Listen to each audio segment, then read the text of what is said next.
স্বাগতম আজকের বাংলা নিউজে। শুরুতে দেখবেন সংবাদ শিরোনাম, এরপরে দেখবেন সম্পূর্ণরূপে বিস্তারিত।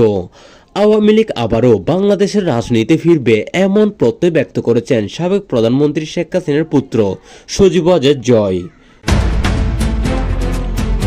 অপরদিকে আওয়ামী লীগ নিষিদ্ধ, সংবিধান বিরোধী বললেন সাংবাদিক গোলাম মাওলার রনি। এদিকে আসন্ন জাতীয় নির্বাচনে মাত্র 2টি আসন দিচ্ছে গণ অধিকার পরিষদ বিপিনুরের দল। জামাত 1971 সালে মুক্তিযুদ্ধ বিরোধী ছিলেন বললেন বিএনপি নেতা মির্জা আব্বাস।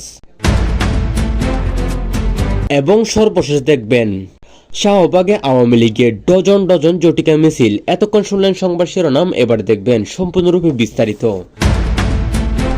আওয়ামী লীগ আবারও বাংলাদেশের রাজনীতিতে ফিরবে এমন প্রত্যয় ব্যক্ত করেছেন সাবেক প্রধানমন্ত্রী শেখ হাসিনার পুত্র ও আওয়ামী লীগের তথ্য প্রযুক্তি বিষয়ক উপদেষ্টা সজীব ওয়াজেদ জয়। সাম্প্রতিক সময়ে দেওয়া এক বক্তব্যে তিনি বলেন, শেখ হাসিনা বর্তমানে ভারতে অবস্থান করছেন বলে এবং আওয়ামী লীগকে নিষিদ্ধ ঘোষণা করা হয়েছে বলে কি আপনারা যা খুশি তাই করে যাবেন, এমন প্রশ্ন তুলে তিনি বর্তমান রাজনৈতিক পরিস্থিতির কড়া সমালোচনা করেন। সজীব ওয়াজেদ জয় আরও বলেন, আওয়ামী লীগ বাংলাদেশের স্বাধীনতার নেতৃত্বদানকারী দল। এই দলকে দমন করে বা নিষিদ্ধ করে দেশের গণতন্ত্র টিকিয়ে রাখা সম্ভব নয়। সময় আসলে আওয়ামী লীগ আবারও সাংগঠনিকভাবে ঘুরে দাঁড়াবে এবং জনগণের মাঝেই ফিরে যাবে বলে তিনি আশা ব্যক্ত করেছেন। সজীব ওয়াজেদ জয় আরও বলেন, প্রায় বর্তমানে 7 থেকে 8 মাস ধরে আওয়ামী লীগ নিষিদ্ধ, কিন্তু দেখতে পেয়েছেন দেশের কি অবস্থা হয়েছে। অন্যদিকে রাজনৈতিক বিশ্লেষক ও সাবেক সংসদ সদস্য গোলাম মাওলার রনি স্পষ্ট ভাষায় বলেছেন, বাংলাদেশের সংবিধান অনুযায়ী আওয়ামী লীগকে কখনো নিষিদ্ধ করা সম্ভব নয়। তিনি বলেন, আওয়ামী লীগ কোনো সাধারণ রাজনৈতিক দল নয়। এই দল বাংলাদেশের স্বাধীনতা সংগ্রামের সঙ্গে ওতপ্রোতভাবে জড়িত। সংবিধানের কাঠামোর মধ্যে এই দল প্রতিষ্ঠিত, কাজেই একে নিষিদ্ধ করার কোনো সাংবিধানিক সুযোগ নেই। তিনি আরও দাবি করেন, রাজনৈতিক প্রতিহিংসা থেকে কোনো দলকে নিষিদ্ধ করার চেষ্টা করলে তা ভবিষ্যতে বড় ধরনের সাংবিধানিক ও রাজনৈতিক সংকট তৈরি করতে পারে। এদিকে আসন্ন জাতীয় নির্বাচন ঘিরে রাজনৈতিক অঙ্গনে নতুন করে আলোচনা তৈরি হয়েছে। বিপিনুরের নেতৃত্বাধীন গণ অধিকার পরিষদকে কেন্দ্র করে দলটির পক্ষ থেকে জানানো হয়েছে, তারা সারা দেশে মাত্র 2টি আসনে প্রার্থী দেওয়ার সিদ্ধান্ত নিয়েছে। রাজনৈতিক মহলে এই সিদ্ধান্তকে অত্যন্ত কৌশলগত ও সীমিত অংশগ্রহণ হিসেবে দেখা হচ্ছে। বিশেষজ্ঞদের মধ্যে গণ অধিকার পরিষদের এই সিদ্ধান্ত তাদের সাংগঠনিক দুর্বলতা ও বর্তমান রাজনৈতিক বাস্তবতার প্রতিফলন।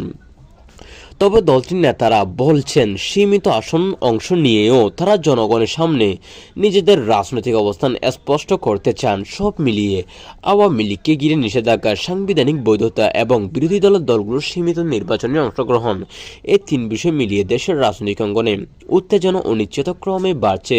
পরিস্থিতি কোন দিক দিয়ে মোড় নেয় সেই দিকে তাকিয়ে আছে পুরো দেশ। 1971 সালে মুক্তিযুদ্ধের বিরুদ্ধে অবস্থানের অভিযোগ তুলে জামায়াত ইসলামী কঠোর সমালোচনা করেছেন বিএনপির স্থায়ী কমিটির সদস্য মির্জা আব্বাস। সাম্প্রতিক এক রাজনৈতিক বক্তব্যে তিনি বলেন, জামায়াত 1971 সালে বাংলাদেশের মহান মুক্তিযুদ্ধের বিরুদ্ধে ছিল এবং সেই সময় থেকে তারা রাজাকার হিসেবে পরিচিত। মির্জা আব্বাস দাবি করেন, স্বাধীনতার প্রশ্নে যারা বাংলাদেশকে বিভক্ত অবস্থান নিয়েছেন, ইতিহাস তাদের কখনো ক্ষমা করেননি এবং ভবিষ্যতেও করবে না। তিনি আরও বলেন, জামায়াতের সে অবস্থান আজও মনে ক্ষতিচিহ্ন রয়ে গেছে। মুক্তিযুদ্ধ চেতনার বিরুদ্ধে কোনো রাজনৈতিক শক্তিকে দেশের মানুষ গ্রহণ করবে না বলে মন্তব্য করেছেন মির্জা আব্বাস।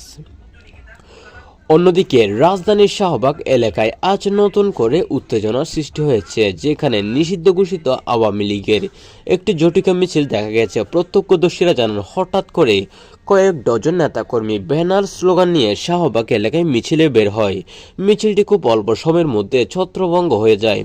ঘটনার পরপর আইনশৃঙ্খলা রক্ষাকারী বাহিনী এক এলাকায় তৎপরতা বাড়ায় এবং পরিস্থিতি নিয়ন্ত্রণে নেয়।